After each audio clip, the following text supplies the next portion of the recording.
The Yeah We Know podcast. It has something for everyone. I just don't know. I don't know what to think. I don't get it yet. Read your history books, Chris. You're older than all of us on this podcast. Dudes always get squashed in their hometown. That's the way it goes down in professional wrestling. Edge is from Ottawa, and he got his ass handed to him last night on Raw. I mean, it feels like there's this inside thing that I just not aware of or understand. That is a perfect day one WrestleMania opening match. The Yeah We Know podcast. 3 guys who can't wrestle, who can talk, in their basements. Hello, Internet. The Morgan You Know Podcast Network presents Balls and Brew. Welcome back to another edition of the flagship sports podcast here on the Morgan You Know Podcasting Network. I am your affable host. My name is Rod Morgan. Not joining us right now is the producer of this and every other podcast on the Morgan You Know Podcasting Network. His name is James Jamriska. He is out of pocket this evening, but that's all right. We will have fun in his stead with my amazing duo of college basketball banditos, I'm calling you guys this week. Let's go to North Carolina, Tobacco Road, the cradle of college basketball some years. North Carolina, it's Chris King. What's up? And it is not the cradle of North Carolina Tar Heel fans right now, that's for sure. I had a rough year going from number 1 to out of the tourney, refusing the NIT, but I'll get into that later. The cradle will break is what you will say there in North Carolina this week. Oh, thank you very much. Right. I am a semi-professional podcast host, but a semi-professional number cruncher. He's our guy. He's our football handicapper, but he's a big college basketball fan, and I know he's going to have lots and lots of college basketball nuggets and numbers as we go about picking the bracket. He had a couple of weeks off after football, but he's joining us again, and we're going to love hearing the dulcet tones of Josh Williams. Josh, hello.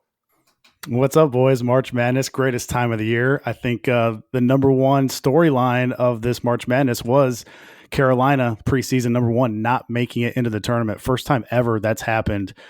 Man, that's some sad people over there in Carolina, huh, Chris? Yeah, they are. They're a little butthurt. Are we calling it an SI jinx because they recreated the classic old North Carolina photo? Are we calling it an SI jinx, Williams? Look, it's a possibility, man. I mean, they went on a crazy run last year. They lost Brady Manick, which was huge. He was their deep threat, quick release guy, transfer from Oklahoma, and so I thought that was going to be a big loss for them. But I didn't think they should have been preseason number 1, but I thought they were still going to make the tournament. So, yeah, that's a huge disappointment for Carolina. All right, well, let's dispatch with the teams that didn't make the tournament and begin talking about the tournament. The brackets are out. You have them. You've been hustled by your friends to join their bracket pool. You've been hustled by your office mates to join their bracket pool. Perhaps you're like our football handicapper and you've held off and not made your brackets quite yet because you're waiting till the last second so you can have all of the numbers. We are here to try to help you. I do not know much about college basketball, I will admit. I'm not going to try to step forth like I know anything on this podcast. I will add my charming wit and humor that you would come to love from me over all these many years of the podcast that I have joined you on. And I will try to keep the train on the tracks, as it were. I've already took the train off the tracks on my own there. So that's how good I'm going to be at directing traffic during this. But what we're going to attempt to do is go region by region. We're going to give you the teams you should watch out for that are going to be good. We're going to give you the teams that you should watch out for that might be on upset alert. We're going to give you some cool little tidbits. All of those different things are going to get done here in just a minute. But let's look at the bracket as one big picture. Mr. Williams, did they or did they not get it correct? I know that's a popular question every year this time of year.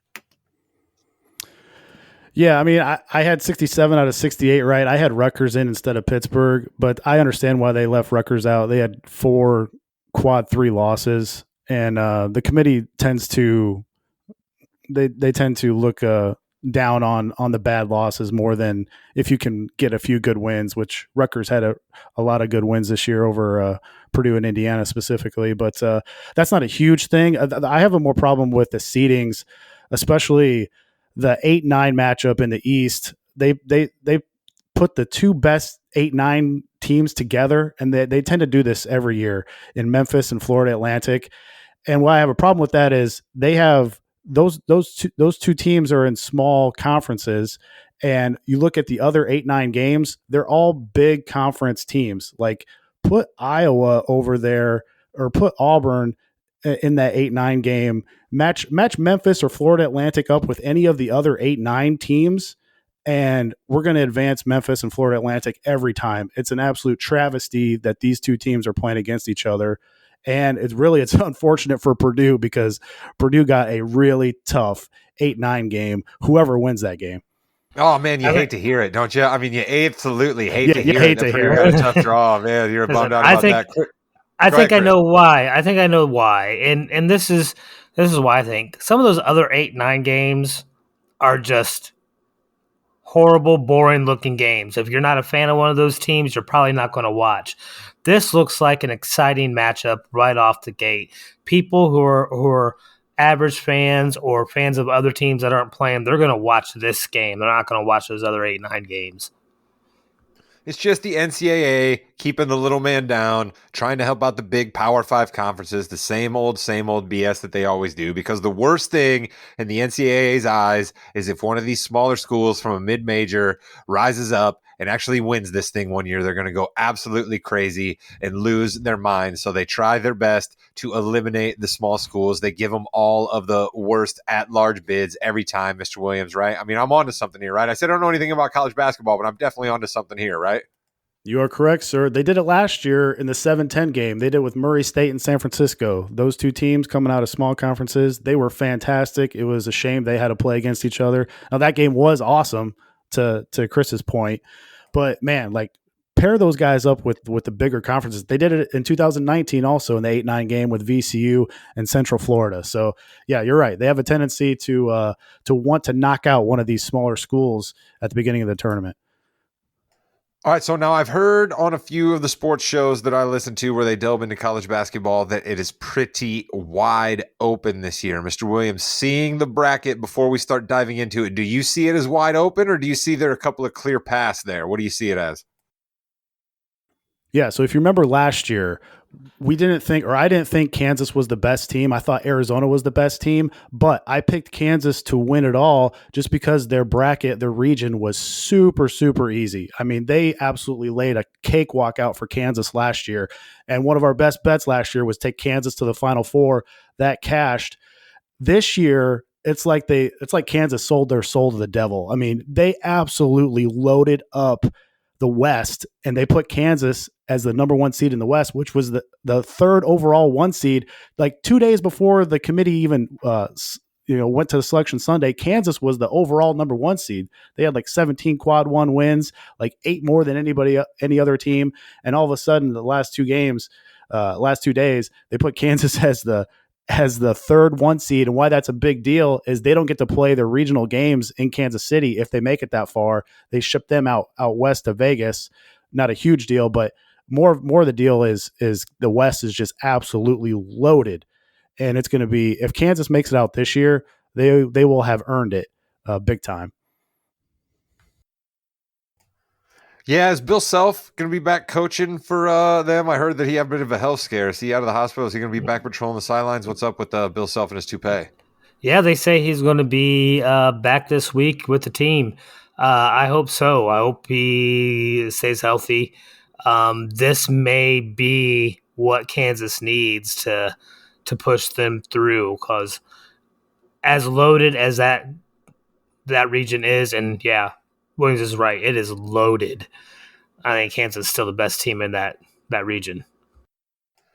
All right, well, we'll get to the West loaded region in a minute. I am going to go ahead and just make an executive call here. This is the Morgan Podcasting Network. I am the host. So let's start in the Midwest, because that is the region that contains my pick to win the whole tournament. That's right. I'm just going to reveal my pick right now, because I'm essentially like the secretary in your office pool who's picking the teams based on uniform color and mascot names. That's essentially where I'm at. So I thought, why not? Let's have fun with this. Let's pick the Hoosiers to cut the nets down. And if they do, I'll sound like a genius. If not, I'll say, I just picked my favorite team. So that's my pick.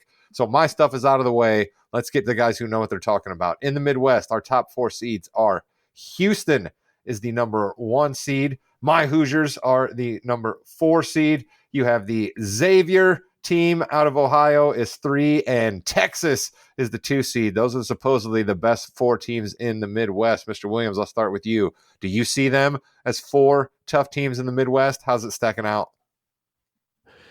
Yeah, the Midwest is tough because this is the region of injuries. You have, and that goes with the top 5 seeds here. Houston, Marcus Sasser, the best player on the best team, strained his groin in the American semifinal conference tournament.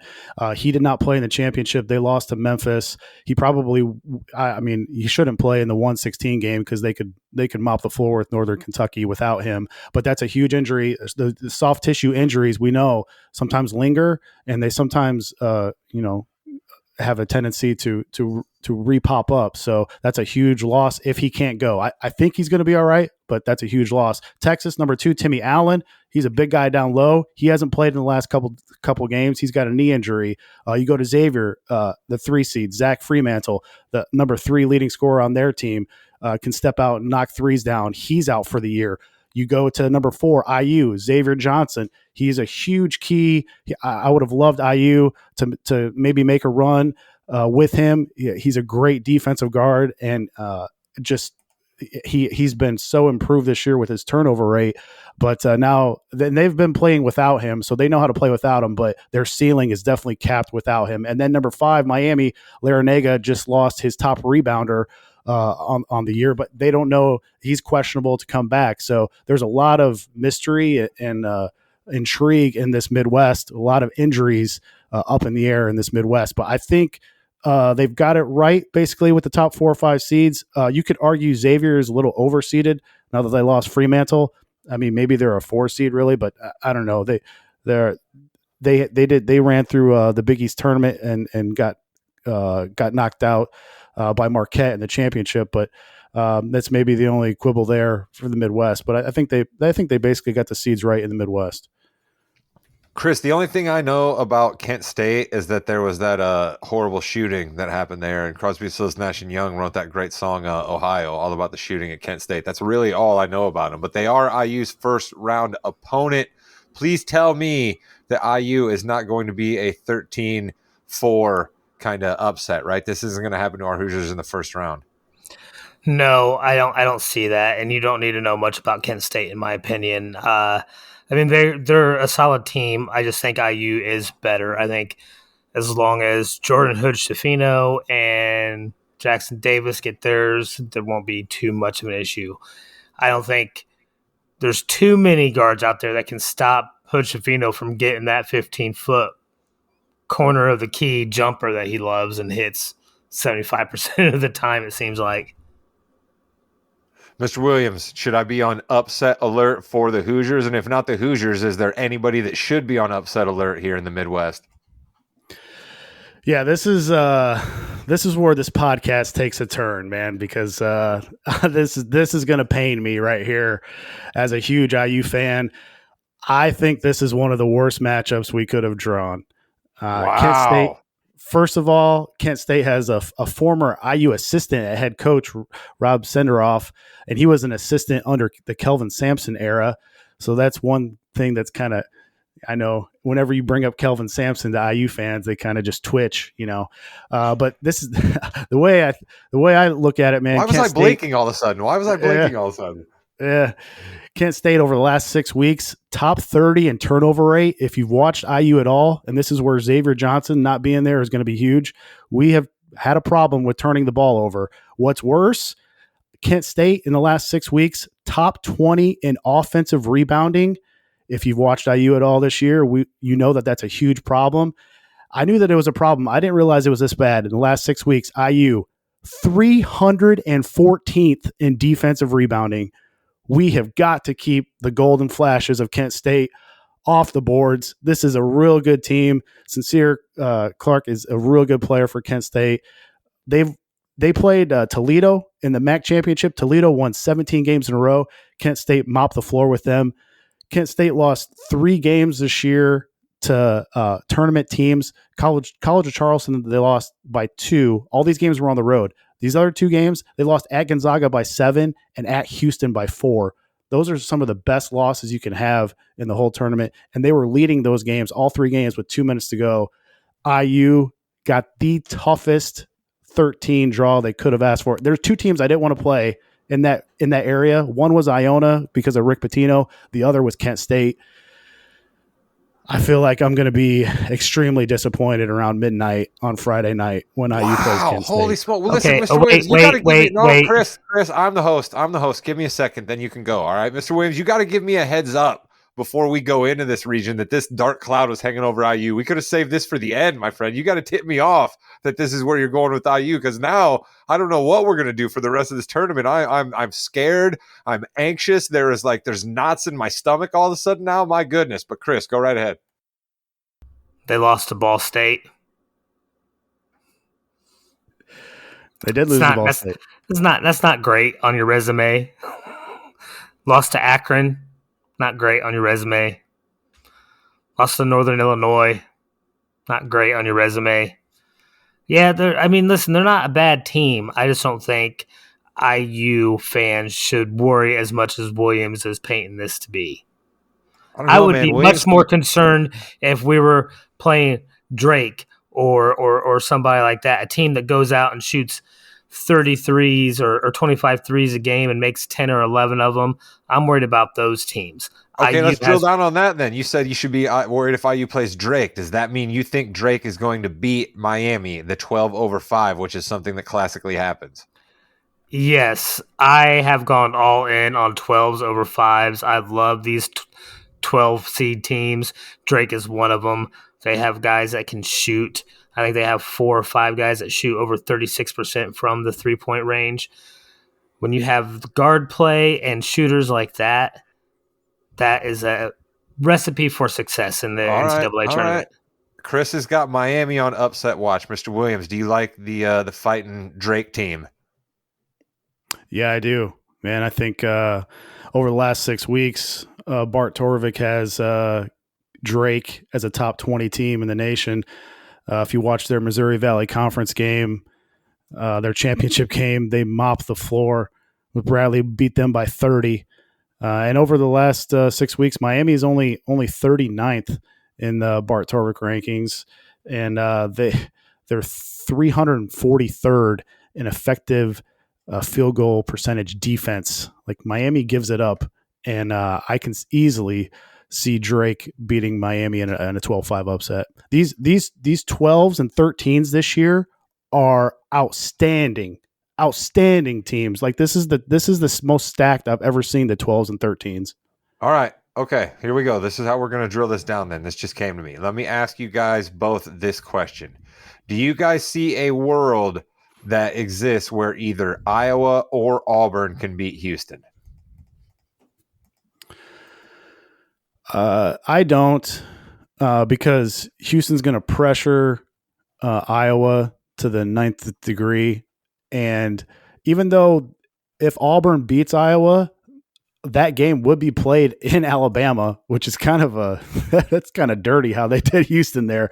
But I just don't think they have enough firepower to outlast Houston. Chris, do you feel the same? Do you think either of those teams is capable of beating Houston in the fight in Kelvin Sampson's?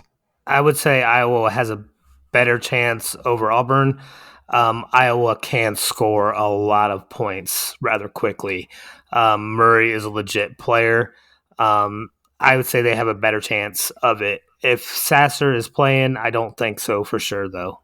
All right, now listen, I'm glad that we did this region first because this is IU's region and a lot of our fans are going to want to know this much about them. But you guys don't have to prove to everybody how much you know about all of these college basketball teams when we move on to the other regions, all right? You guys can answer my yes or no questions with yes or no on a few of these as we move forward. You don't have to give me the top 3-point shooting percentage guys for each team, all right, fellas? Come on now. Let's step this up. Let me ask you the same question about Texas first. Does Texas have a chance of being a 15 seed that loses? Or, I mean, a 2 seed that loses to a 15? No. Williams? Colgate, best percentage from 3-point land in the nation. So you're saying maybe. You're saying maybe Texas could lose. I don't see it. Okay. But I'm just throwing that out there. I get that. I get it. You know your college basketball. You're a beast. Okay. Can Texas A&M or Penn State beat Texas? No. I would. I mean, any of these games they could pull out. Penn Of course, State. this is the tournament. One shining moment. Any team can beat any team, Mr. Williams. We understand that. Penn State. Micah Shrewsbury uses analytics more than any other coach in the nation. He might be up for the Notre Dame job. He used to coach at Let me IUSB. ask you that then. You did mention that to me. Would you take the Notre Dame job over the Penn State job right now? I mean, Notre Dame. I mean, it's a Yeah, but wouldn't you rather be in the Big Ten than the ACC? It depends on money, I guess. I mean, but the ACC doesn't have that new TV deal. The Big Ten does, right? Don't they get to eat off some of that, or is it just football? Yeah, I mean, I would probably just it would probably just come down to money for me. But Penn State, the percentage of shots they shoot from threes is third out of all these tournament teams, and they have the fifth best percentage from 3-point land. So if they get hot, man, and that's the thing with them. I think I have them advancing over Texas A&M just because the SEC teams, they're 32nd, the SEC conference 32nd in defending the three this year. That's also another reason why I like Iowa over Auburn. Iowa and Penn State, probably the two best Big Ten shooting teams this year. There's only 32 conferences, Rod. The SEC, one of the biggest conferences in the nation, they're dead last at defending the three. That's why all their numbers are so good at defending the three. So, I like Penn State to beat Texas A&M there. Chris, Williams refuses to say anything negative ever, and I forget that every once in a while. Would you rather have the Penn State job or the Notre Dame job, Chris? I'd rather have the Notre Dame job, I think. Really? And the only reason is because as far as basketball is concerned, the ACC probably still gets a little bit more national love than the Big Ten. Fair or not, I think that's the truth. Plus, Notre Dame basketball has better recognition than Penn State basketball. Remember, Penn State joined the Big Ten for strictly their basketball program. They were tired of winning 20 games a year and not getting invited into the dance, so they joined the Big Ten. Their football team was just as good as Notre Dame's, and they were independent. They joined the Big Ten for basketball to get better notoriety. Notre Dame job is definitely better notoriety than the Penn State job. I guess, man. I mean, okay. I'm telling you what, as someone who lives in Mishawaka, Indiana, just a stone's throw from the campus of Notre Dame, no one gives a shit about Notre Dame basketball. Have you guys given a shit about Mike Brey for 15 years? I have no idea why anybody thinks this Notre Dame job would be a good job. Mike Brey's hung on to it forever, and Notre Dame absolutely hasn't mattered. Congratulations, you're 11th in the Big East. Congratulations, you're 9th in the ACC. I have no idea. I guess Penn State's not that great of a basketball job either. And if Notre Dame wants to pay him more money, then, albeit this is America, capitalism, go get more money. But I'm telling you, somebody who lives in the heart of what should be Notre Dame basketball country, no one gives a shit. No one cares about Penn State basketball either. Happy Valley is a football valley. It's not basketball. Well, maybe this guy can get more notice at Notre Dame to go on to the next stop because here's the other thing. Mike Brey not coaching at Notre Dame. He stepped down voluntarily, but he still wants to coach. Does anybody else find that funny? Does anybody else find that funny that Mike Brey wants to coach, but he stepped aside voluntarily at Notre Dame? His time at Notre Dame was just done. He voluntarily just wanted to be done at Notre Dame, but he still wants to coach. Does anybody else find that funny? It smells a little fishy, doesn't it? Well, I tell you, dude, Swarbrick is a smooth character, dude. Nothing sticks to that guy whatsoever. Because if we think the Muffet McGraw situation snuck up and came out of nowhere either, absolute beloved coach, all of a sudden she was quitting and Notre Dame had their next coach lined up. I mean, Swarbrick, dude, goodness gracious. Watch out. Don't get on the wrong side of that, dude. 2015, 2016, Notre Dame made the Elite Eight. Shrewsbury's taken Penn State back to the tournament for the first time in 12 years. He's done a fantastic job. He was an assistant at Butler when they went back-to-back Final Fours, back-to-back national championship games, honestly. And he's been a Purdue assistant also. And like I said, he coached at IUSB, man, so he knows the area. He knows how to recruit these South Bend kids. He certainly knows it better than me because I didn't even know IUSB had a basketball team. So he certainly knows it better than I. And I live even closer to IUSB wherever they play basketball at. So there you go. That proves again how much I know. Listen, one thing I do know, fellas, we took entirely too long to go over the Midwest there. And that's fine because that's IU's bracket. And we got a little Notre Dame talking there. Most of our fans probably like that. We've got to move quicker through the rest of these brackets. So based on me pinning you guys down, even though you were throwing out how much you know about stuff, it still sounds to me like you guys think that Houston will be on to take on either somebody named Miami, Drake, Indiana, or Kent State, correct?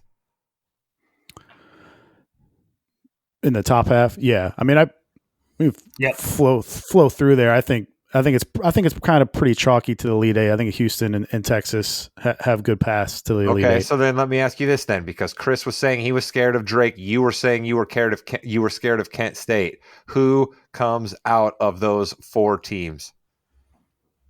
I got IU making the Sweet 16.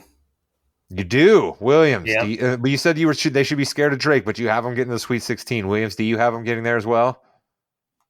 No, I think it's either Drake or Kent State. Okay, so Williams has a 12 or a 13 into the Sweet 16. I like that. You're usually going to see that. You guys clearly don't think it matters who Iowa State's going to play, right?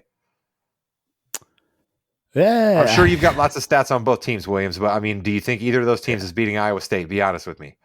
Yeah, they could. I mean, Iowa State's their defense is fantastic. Their offense stinks.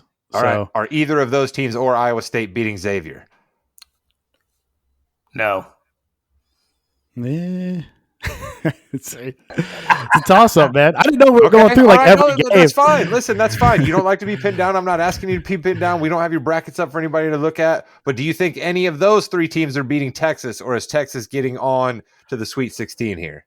I think this is a good path for Texas, but I mean, Texas is pretty popular since they just ran through the Big 12 tournament. The Big 12 was the best conference this year. And so if you're looking for, and this is going to kill Hoosier fans, I know, but if you're looking for value, Vegas still has Houston as the favorite to win it all. So I feel like you're going to have value if you take Houston to the Final Four in this region. I think a lot of people are going to want to take Texas to get to that Final Four. And so based on percentages, based on, depending on how many people are in your bracket, I think the best value is on Houston making it to the Final Four. But the Sweet 16 we have here as Houston and Indiana and Texas and Xavier. Chris, you're willing to say Xavier, but Williams isn't, right? Yeah, I'm straight chalk for this this region to the Sweet 16. Top four all advance. Williams, you're not saying that? You think we're going to have an upset in this bracket? You don't think this one's going to be chalky? Yeah, the Elite Eight I think is 1 and 2, but I think a 12 or a 13 gets to the Sweet 16. I like it. Honestly, Iowa State, Mississippi State, Pittsburgh, Xavier, Kennesaw State. Honestly, any of those 5 teams can make it to the Sweet 16. Really? All right. Look at that. A little bit of value there with some deeper seeds in the Midwest. Let's move just down on the bracket that I have into the West, where we have the Kansas Jayhawks as the number 1 seed. We have the UCLA Bruins as the number 3 seed. We have the Gonzaga Bulldogs as the 3 and the UConn Huskies as 4. We got a lot of animals represented there as the top seeds in the West. We got Kansas taking on Howard, probably not going to get beat. UCLA taking on UNC Asheville, probably not going to get beat. Gonzaga, is this a down year for the boys out from the West Coast? Is Grand Canyon, is that a basketball team worthy of beating Gonzaga and not just a movie starring Steve Martin and Danny Glover? Mr. Williams, I ask you first. Yeah, Grand Canyon is one of the IU or state of Indiana ties. Bryce Drew coaches Grand Canyon. Ooh, we'll see a few Bryce Drew highlights and montages around this time of year too. His big shot, Valpo over Ole Miss. That's one of the March Madness classics right there. Yes. We also have 2 other former IU team managers from the Bob Knight days coaching teams in this NCAA tournament. Did they wear sweaters? Did they wear sweaters? Were they influenced by Knight that much that they wear sweaters when they coach now? I did not see them wearing sweaters on the sidelines. Do they throw chairs? Maybe Joe Do they do a lot of Pasternak. hunting and fishing? Do they do a lot of hunting and fishing? They could look it up on their bio. Has any one of them ever brought a whip out to a post game press conference? Man, I gotta say no on that one. That was a Okay. practice. All right, there we go. I'm sorry. I just love doing a little reminiscing on Robert Montgomery Night Lane every once in a while. It's fun. But again, can't get away with what Knight got away with in 2023. But it was a different time, folks. Yeah, Joe Pasternak from the UC Santa Barbara Gauchos. Pasternak graduated from IU in '99. He's team manager, and the other former team manager is Dusty May. He's the coach at Florida Atlantic, the Owls. Graduated a year later in 2000. So If there's you a lot give of me 1,000 guesses to tell you what Florida Atlantic's mascot was, I think there's no way I'd have gotten the Owls. I do not associate Owls with Florida whatsoever. That is You would have got the Gauchos. You would have got the Gauchos. For sure. I'd have gotten there. I'd like 25 guesses in. I'd have started thinking about, all right, let's go Mexican cowboy here. We got another Owls too. Kennesaw State is the Owls. See, that one's fine. Like you could have told me Kennesaw State, and I'd be like, "What? Yeah. Like barn owls?" Like that might have been my first guess. But if you told me Florida Atlantic, I'd be like, "I'd no way would I have said owls." Like do owls even live in Florida? I mean, I know Florida's a weird state, and almost anything goes. But do owls really? Do they stay in Florida? Chris, you're our Jack Hanna around here. Are there owls in Florida? There are owls everywhere. There are mice. So yes, there are owls in Florida. All right. Listen, it's my job to take us off on a little side conversation every once in a while. I apologize. Mr. Williams, so you think Grand Canyon may be able to beat the Bulldogs, huh? So you like this as a possible 14-3 as well? Because that's some 14 is going to be to 3, some 12 is going to be to 5. These are things that just happen every year in the tourney, right?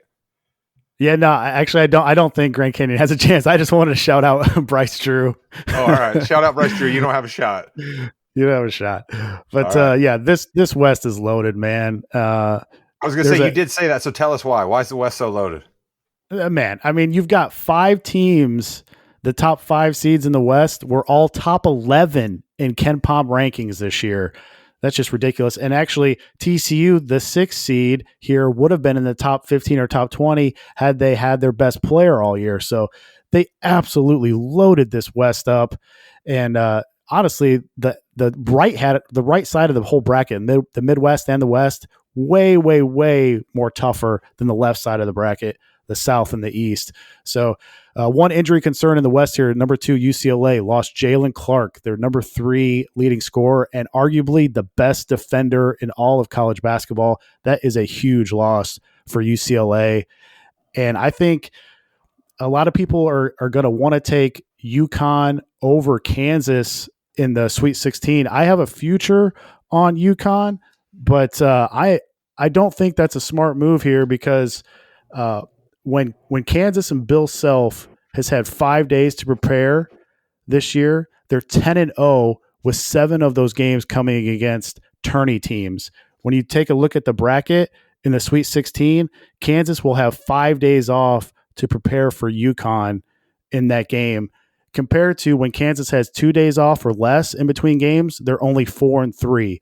They just don't have the depth this year. They are a really good team, but I think there's some actual a value that you can have, and it's weird to have value in 1 seeds, like I said, with Houston in the Midwest and Kansas taking them to Elite 8. But I think there's value there. I think people are going to want to take Texas over Houston in the Midwest in the Elite 8. And I think people are going to want to take UConn over Kansas in the Sweet 16 in the West. And I think you can diverge there and maybe gain a few points on your bracket buddies there. I like your shout out about Bill Self there because we talk about this an awful lot when us 3 get together to talk about the National Football League and how important coaching is in that sport. And coaching is extremely important in college basketball as well, right? Because the only thing that is consistent every year that Kansas makes it to the tournament is Bill Self, right? So if a coach is worth anything, it's they're hopefully going to stay cool under pressure, think about all these situations that they've seen in, and be able to make the right calls. So that's where, in my opinion, when it comes down to March Madness time, a guy like Bill Self absolutely provides you a whole lot of value. Coaching is important, I believe, in the tournament. That's why you see so many of the same coaches moving on into the Sweet 16 and on into the Final Fours. Chris, you agree with me? Yeah, I do agree with you, Rod. I disagree with Williams, though, and this insane assumption that UConn is going to be playing Kansas in the Sweet 16.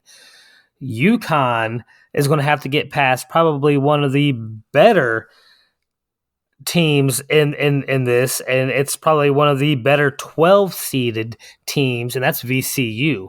This is a team that was in the Final Four just a couple years ago. They got a couple guys that were on that team. They have good depth, great guard play. This is a team that can score and play defense both. If I was UConn, I would not want to see VCU at all. And really, if I'm Kansas, I don't want to see VCU. And that's who I have Kansas playing in the Sweet 16. Chris with the Bray Wyatt type promo there, telling UConn to run. I love it. Mr. Williams, your retort. Yeah. When I watched UConn play in the Big East semifinal against Marquette, they were down 70-68. They had 5 possessions to win that game, and Danny Hurley, the coach for UConn, could not figure out how to get the ball down to Adamo Sanoku. When you watch UConn play, they are fantastic, man. They're such a fun team to watch. They've got shooters, they got depth, they got guys who can block shots, but they don't have it. They don't have that like Shabazz Napier, Ryan Boatwright from 2014, someone who's just going to be gritty and get you those paint points. They don't have it. And I love UConn, but when you look at the coaches that they have to go through here, Danny Hurley's going to have to beat Rick Pitino in round 1. That ain't going to be easy. Danny Hurley has not won Wait a minute, though. We got to find out how many Italian restaurants are in the town that Pitino's Iona Bulldogs are at, right? Because we all know Pitino has a tendency to get in trouble when Italian restaurants are there. Oh, thank you. Mm-hmm. That game is being played in New York. Iona is in New Rochelle, New York. Rochelle. Shout out Seinfeld. That I agree with Chris. VCU is dangerous, but they're going up against St. Mary's, who was top 11 in Ken Pom. Randy Bennett, one of the most underrated coaches. Let's just say Danny Hurley gets past Iona. He's going to have to go up against either a pressure VCU team, who UConn has struggled with turning the ball over, or a really good coach in Randy Bennett. Let's say they get past them, then they have to go against the best coach in college basketball, now that Jay Wright has retired, but in Bill Self. And so I just don't see. And then at the bottom, you're either going to go against either maybe Mick Cronin or maybe Mark Few or maybe even Jamie Dixon in the Elite Eight. I don't think Danny Hurley can get this team to the Final Four based on the coaches that he has to go through. UConn has the talent. They have the talent. They are so fun to watch, but I just don't think they can get all the way to the Final Four and cut the nets down. Yeah, you hear that, Hurley family? Williams doesn't think Danny has it. Maybe Bobby does. I don't know. Is Bobby's team in the tournament? Does Bobby even coach? Bobby Hurley's a real person, right? They're brothers, are they not? Bobby Hurley is coaching against another Indiana tie here. He's got Arizona State in the playing game against Nevada. Who coaches Nevada? Steve Alford. Steve Alford became the 4th coach to take 5 different NCAA tourney teams into the tournament. The other 3 coaches, we already touched on Rick Pitino. We've got Tubby I got Smith. Pitino in the Sweet 16, by the way. You guys can both argue back and forth if you want. I'm taking Pitino to the 16. Give me Iona.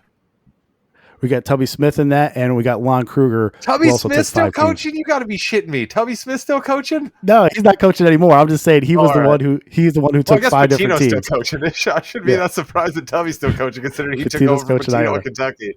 Pitino's coaching Iona, yeah. Oh, Steve Alford. So, yeah. You know what that says about Steve Alford? As much as I love me some Stevie, come on, silky smooth jumper on Stevie. Any white boy from Indiana loves Steve Alford. But you know what that says about him? You're not a very good coach. If you had to go around to that many different programs, clearly you're not that good of a coach. Hey, he took Southwest Missouri State to the Sweet 16 in 1999. If you Kevin Ault, baby, Warsaw Zone, Kevin Ault. All right, so here then let's do this. Who do you guys have in the Sweet 16 from the West? Do you guys have the same 4 teams, or are you going to disagree here slightly like you did in the last one?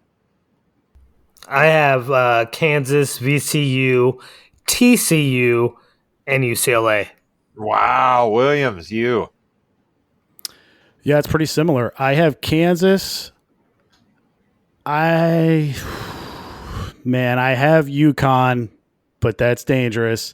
I also have UCLA, and let me go here with this. with All this 6-3 second round game between TCU and Gonzaga. Whoever wins that game is going to go to the Final Four. Wow. Holy smokes. Look at that, folks. That's a great tidbit out of the West. So you heard their breakdown. I have Kansas. I have Iona. I have Grand Canyon. And I have UCLA. That's who I have in my Sweet 16. Yeah, and remember, the Gonzaga is a very deep team. If they get to play Kansas, that'll be just on 1 or 2 days rest. Well, they're not, because they're going to lose to Grand Canyon in the first round, Mr. Williams. Yeah. Continue. with Kansas, and we talked about how Kansas struggles with 2 days or less in between games. And in the case that TCU gets past the Zags in the second round and gets past the hobbled UCLA in the Sweet 16, this Horned Frogs team went into Allen Fieldhouse in Kansas back in January and beat Kansas by 23 points. Only team to win at Kansas this year. Nobody wins at Kansas, let alone by 23 points. The fourth most comp team, if you're talking about comparable teams to TCU, was Tennessee. That the team who did it, who made it to the Elite Eight in 2010. So it's not like out of the question that this TCU team can get to the Final Four.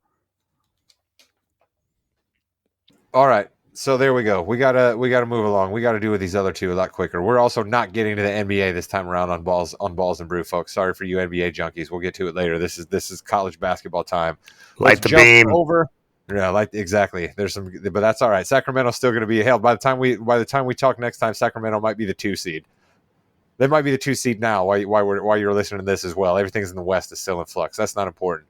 Let's spend very little time on the East bracket. Very little time on the East bracket because the number 1 seed is Purdue. I'd rather not speak about them any longer than I have to. Number 2 is Marquette, or Marquette, however you prefer to pronounce them. Coached by Shaka Smart, correct? Is it Shaka Smart up in Marquette now? Yes, he is. I thought I saw Marquette playing the other day, and I thought that was him on the sidelines. Kansas State is your 3 seed, and your 4 seed is Tennessee. And I suppose I should mention the 5th seed here because they are the Duke Blue Devils. They are in Chris's backyard, sort of, there in North Carolina. And, Chris, I know you have some Duke thoughts for us, so why don't you unload those right now? Are they losing to Oral Roberts? Is that what you're about to tell us? Oh, yes, they are going to lose to Oral Roberts. I'm going to tell you that right now. If just for the fact that their fans have been insufferable this week, so upset. How can we be a 5 seed after we win the ACC tourney? Because the ACC stinks, people. It is not very good. You don't get a lot of cred for beating teams like Virginia Tech. So I'm just saying, slow your roll. Be happy you're a 5 seed. Be unhappy you have to play Oral Roberts. Duke doesn't do anything good except they shoot free throws well and then they can rebound all right. Other than that, they don't do anything great. You know what? They're really good. They're really good at being pretentious. They're really good at being pretentious, Christian. Oral Roberts has good guard play and they shoot threes and they make a lot of threes. I'm sick of hearing about Duke fans whining all week. I'm upset that North Carolina thinks they're too pretentious to play in the NIT. That's bullshit. Now, the NIT's garbage. The NIT's garbage. No. It's fine if they don't want to play in the NIT. I don't care about that. You're not going to get me hot about that.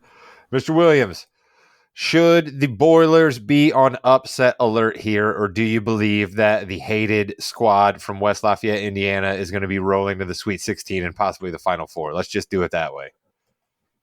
Yeah, in the 64-team era, there have been 36 teams to enter the tournament as a 1 or 2 seed that weren't ranked in the preseason AP poll. That's Purdue. They have combined for 0 Final Fours, averaging fewer than 2 wins per tournament. So good luck to Purdue. Like I said, they have an incredibly tough 8-9 game. Whoever wins that game, Memphis or Florida Atlantic. Florida Atlantic won 30 games this year. They're a balanced team. Dusty May, shout out team manager IU. You don't think team manager Dusty May back in 2000 IU wants to beat Purdue?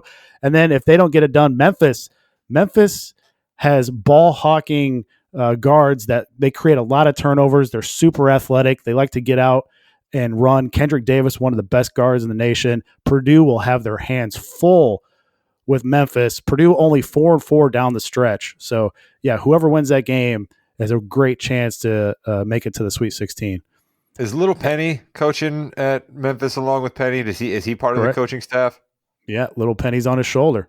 Nice, good. Well, then definitely give me Memphis then. If Little Penny is allowed to be an assistant coach with the voice of Chris Rock and all of Chris Rock's extensive basketball knowledge, I'm going with Memphis in that one.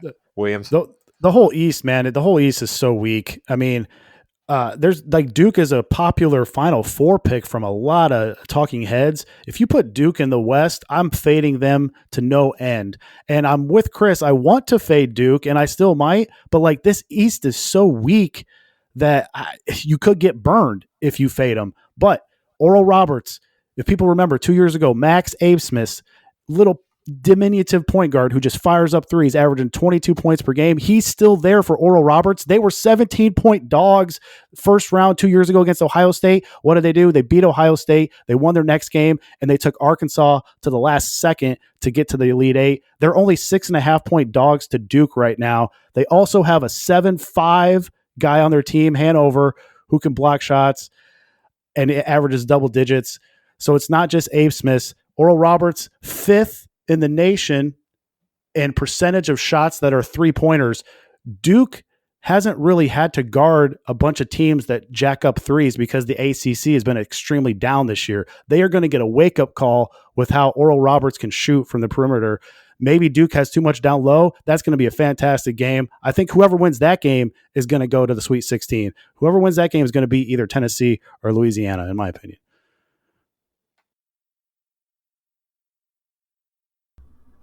You might be on mute, Rod. Yeah. I sure was, because I was so mad. I noticed that Kentucky was in this bracket, and I'm like, no wonder this bracket stinks to high heaven, man. We got Purdue in this bracket. We got Kentucky in this bracket. A lot of people hate Duke, but I got a question down here at the bottom. Are we getting a Shaka Smart, Tom Izzo matchup in the second round, and can Izzo work his magic one more time? Yeah, yes, I think that's what you'll see in the second round. That should be a fun game, although I think Marquette runs away with this one. I think Marquette's too good of a team. Tom Izzo is one of the greatest coaches ever in college basketball, but Marquette's just too good of a team. Shaka Smart has those guys playing so well right now. All right, so it sounds like we like Marquette to get to the Sweet 16. Sounds like we think Purdue is a little shaky. Mr. Williams, who else is Sweet 16 bound from this East? Yeah, Marquette has really improved their defense from the start of the year. They went from 44th inside to the 23rd, so they're inside the top 25. So they're a really good team that has a really good point guard. Tyler Kolek can shoot from outside. I like Marquette to get to the Sweet 16. I hate this bracket. I don't know. It could be K-State. It could be Kentucky. Shot quality's most likely champions. Kentucky is 10th. They're the first team from the East that they have that could make the Final Four. That's how bad the East is. The 10th most likely team to make the Final Four is your most likely team from the East, and it's the 6th seed. This bracket, this region is extremely wide open. I'm hoping that Marquette can get to the Elite Eight with Shaka Smart. That would be fun to see. All right. Give me Marquette. Give me Memphis. Give me Louisiana and Providence. That's who I like. Give me those four. If I end up being closer to my Sweet 16, you guys should be ashamed of yourselves because you guys are dropping all of these things, and I'm just looking and bam, fire them Listen, off. I hope you're right about Providence. I really do. I wanted to pick them so bad. I just don't think they can do it.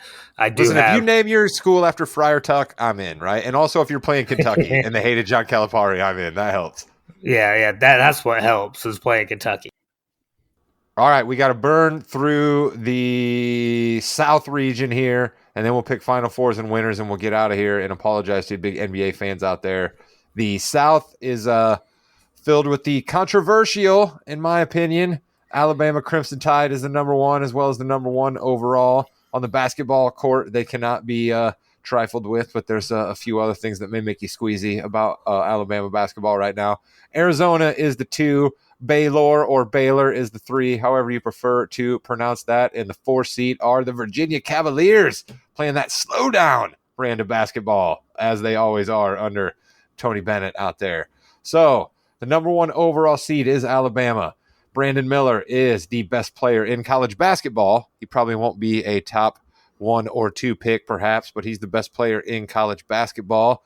He may or may not be a person of interest in a shooting. There's members of the Alabama team that definitely are now charged with a shooting. We can leave all of that aside. I just don't think that it should not be mentioned. So, Mr. Williams, all that being said, do you still like Alabama as the number 1 overall, or do you think some of this other crap hanging over them might spell doom for them here in the tournament? Well, I think the questioning is really going to get to this team. I mean, the further they go, the more questions they're going to get. And they're not going to get the questions that the Tuscaloosa press is asking them. So Brandon Miller is going to have to keep answering these questions. And they have bungled this whole situation from the start. So, I mean, they are probably one of the best teams in the nation, maybe the best team. But what I'm going to reference from before, remember, the SEC dead last at shooting threes this year. So that's why all these SEC teams defending the three, that's why their stats look so good. Bama, the couple teams that they've had trouble with, they got rolled by Gonzaga and rolled by UConn. Both those teams can shoot. You look down at the bottom end of that bracket, Arizona, top 8 in three-point percentage this year. So even though I don't love Arizona, like this bracket sets up to where Bama and Arizona are meeting up in the Elite Eight. I don't see any other way. I would have liked maybe to pull an upset with Creighton in the 6th seed, but they lost their one of their best players. And Zona already beat Creighton in the championship of the Maui Invitational earlier this year. They beat him with that player, and now they don't have him. So, and none of these teams in the bottom half of the bracket, none of these teams like to play defense, and that favors Arizona. So Arizona likes to run out and get out. They have 2 of the best running bigs in the nation, Tabelas and Balo. They ran IU off the court when we played them in Vegas earlier. This Arizona team is good, and they can beat Bama. I'm not in love with them, but like I said, the left side of this bracket, South and East, nowhere close to the talent that the Midwest and West have. So if you want to go chalk in the South, I don't blame you. That's probably where I'm going to land. Chris, do we give the UC Santa Barbara Banana Slugs any chance over Baylor? I love just shouting out the Banana Slugs whenever I can. And then shout out to Pulp Fiction, where John Travolta's wearing a UC Banana Slug shirt after he has to get all the brain matter and blood washed off. Anytime that you can reference or bring up the Banana Slugs, which is probably the best team name in all of college sports, is a win. So I am glad they are in the tournament. And no, I really don't think they have a chance against Baylor. And I think Williams has been selling Baylor a little bit short because I have Baylor over Arizona in the Sweet 16. I think Baylor has not just great guard play. They can run, they can score, they have experience. This is a team that's only a couple years away from their Final Four trip, and so like they have the experience that you need. And then I have them over Alabama to get into the Final Four. Nice. All right, we've made it through all 4 regions. Let's do a quick recap for everybody into your Final Four picks. Mr. Williams, who you have in your Final Four? I'm going to go Arizona, Houston, I'm going to go wild. Let me go Memphis in the East. Nice. Little penny. And let me go wild. And let me go just good mojo for this whole school this year. This school made the Final Four in football. Let's do it in basketball too. TCU, Horned Frogs, getting past Kansas in the Elite Eight. Look out, Chris, your Final Four. All right. I have Baylor beating Alabama to get in. I have Marquette over Oral Roberts to get in. I have Houston over Xavier, and then I have Kansas over UCLA to get into the Final Four. How about that? All right, I have Indiana. I gave away my champion already at the beginning, so I've got IU in the Midwest. Down there in the West, I don't think that Rick Pitino has it in him quite to get all the way to the Final Four. I think that things will be over for him at that point. Give me Mick Cronin and his crew at UCLA. Give me UCLA to be the number one seed out in the West. I think that Bill Self will look good for a little while and then choke at the end, something else that he has done quite a few times in his career. I love the pick of Memphis. I can't believe that Williams picked Memphis before I got a chance to do Memphis, but I'm going to go Marquette. Give me another 2 seed there. Give me Marquette, another chalky team there. There's absolutely zero chance I'm going to pick Purdue. And then give me... You know what? Give me Virginia. Give me Virginia to come out of Alabama. Give me Virginia to just get another magical run to the Final Four. It's tough going up against Virginia, kind of like it used to be with Boeheim, right? You'd have to go up against Boeheim in the 2-3 zone if teams didn't quite know what to do. Virginia plays a whole different kind of ball game. So give that to me as my other Final Four school. They're on upset alert. Round 1, Furman, top 4 in percentage of shots being from 3-point land. Furman can get them round 1. Virginia has not been playing well lately. Man, I'll tell you what, dude. The O.J. Simpson trial just always comes back to get me, man. Now it's Furman again in 2023. I'll tell you what, man. I'll tell you what. All right, so then who do you guys have as your champion? I already gave away my IU, and I'm gonna tell you that IU is going to beat Marquette. IU is going to beat Shaka Smart. I have Kansas winning again over Baylor. Final score 73-65. Nice, Kansas. All right, Williams, who you got? Chris has got the Big 12 love. Man, I hate doing this as an IU fan, but I'm going to have to go Houston against Arizona. And God, this makes me puke, but I think Houston's going to cut it down in Houston. Look out. Kelvin Sampson getting the cut down. Kelvin Sampson. Hopefully I just jinxed him. I've hit 4 in a row. National champions. I would bet against me hitting 5 in a row this year. This bracket is wide open, man. Wide open, he says. All right, there you have it. That is Balls and Brew for this week. We did not get a chance to hit on NBA, but I do think Chris and I both want to mention right here that our Sacramento Kings have won 40 games for, I don't know, it's only a handful of times in their franchise. They had one coach, Rick Adelman, who won 40 games for a bunch of years in a row. The Kings made the playoffs for a bunch of years in a row, and then that's it. They were a complete dark abyss for many years. Mike Brown has come in. They've won 40 games.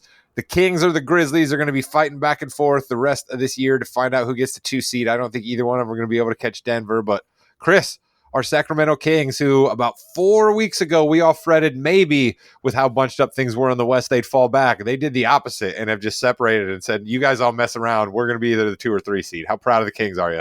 Oh, I am extremely proud. And, you know, we're getting no love by national media.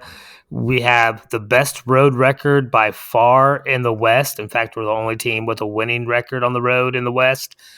This is a team you do not want to play in the playoffs because they're going to win on anybody's court.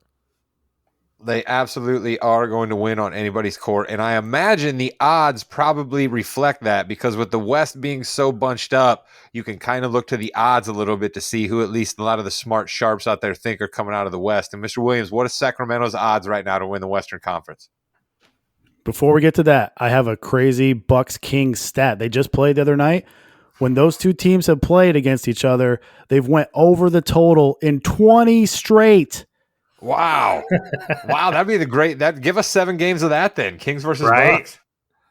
Are you kidding me? 20 straight they've went over? That's something to look at next year. The odds in the West, Phoenix plus 240, Denver plus 290, Golden State 6-1, Clippers plus 650, the Grizz 9-1, Mavs 11-1, Lakers 13-1. Your Sacramento Kings 25-1. That's insane. No love. That's insane. I mean, listen, some of those teams are playing pretty good, but how in the world can you have the Mavericks at higher odds than the Kings right now? That's insanity. Yeah. They were going to be the jester. And then I love Kevin Durant, and we talked about how big he was going to be for the Suns, but he's not even playing right now. Listen, I guess what I'm trying to say to you folks out there right now is why not, man? If you've got some extra shekels, toss that down on the Kings right now.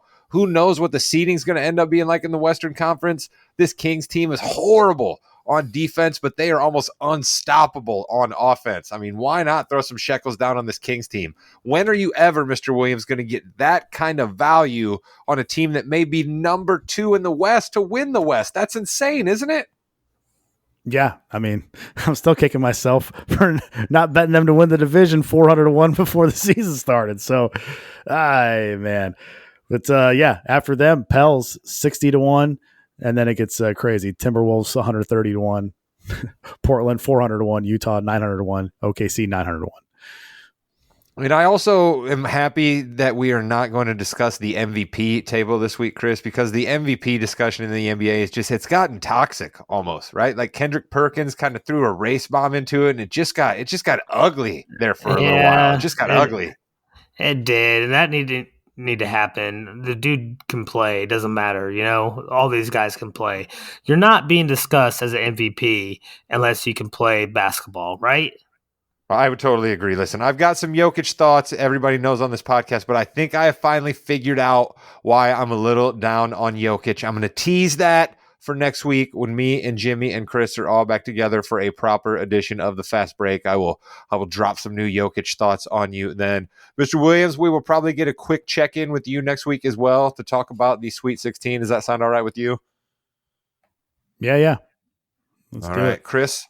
We have went much longer than I promised Jimmy we would. We didn't even get a chance to get to the NBA, but I think it was a good, productive, fun college basketball episode. So your final thoughts and then take us home, my friend. Go Hoosiers.